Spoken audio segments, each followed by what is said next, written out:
பெரிய நிலம் வச்சிருப்பாங்க பார்த்தீங்களா, அந்த மாதிரி மக்கள் மட்டும்தான் படிக்க முடியும். அந்த பெண்களே கல்விக்கு போக முடியாது. பார்த்தீங்கன்னா சின்ன வயசுலேயே வேலைக்கு அனுப்புவாங்க, விவசாய வேலைக்கு அனுப்புவாங்க. அப்படியே இந்த பிள்ளைங்க ஸ்கூல் வாசனை இல்லாமலே இருந்து அந்த வாசனையை இப்போ பார்த்தீங்கன்னா ஆணுக்கு இணையாக இப்போ பார்த்தீங்கன்னா இன்னைக்கு மேயர் வந்து பார்த்தீங்கன்னா இன்னைக்கு பெண், ஒரு பெண் இன்னைக்கு வந்து ஒரு மேயர் ஆகியிருக்காங்க நம்முடைய சென்னையில். அதிகமான பெண்கள் தான் இன்னைக்கு கவுன்சிலராக வெற்றி பெற்று இருக்கிறார்கள்.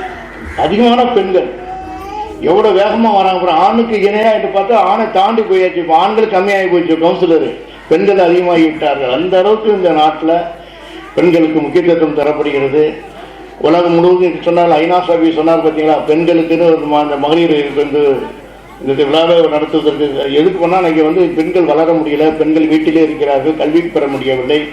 கல்வி பெற்று விட்டால் வளர்ந்து விடலாம், வாழ்க்கையை அமைத்துக் கொள்வார்கள். அப்போ கல்வி தேவை என்று அந்த ஐநா சபையில் போட்ட திட்டம் இன்றைக்கி இந்தியாவில்னு பார்த்தா வேகமாக அட்வான்ஸாக போயிட்டோம். சாஃப்ட்வேர் கம்பெனியில் பார்த்தீங்கன்னா அப்படியே உள்ளவே பார்த்தீங்கன்னா திறந்து விட்டால் அப்போ 1 லட்சம் பெண்கள் தான் வராங்க, ஆண்களே காணும்.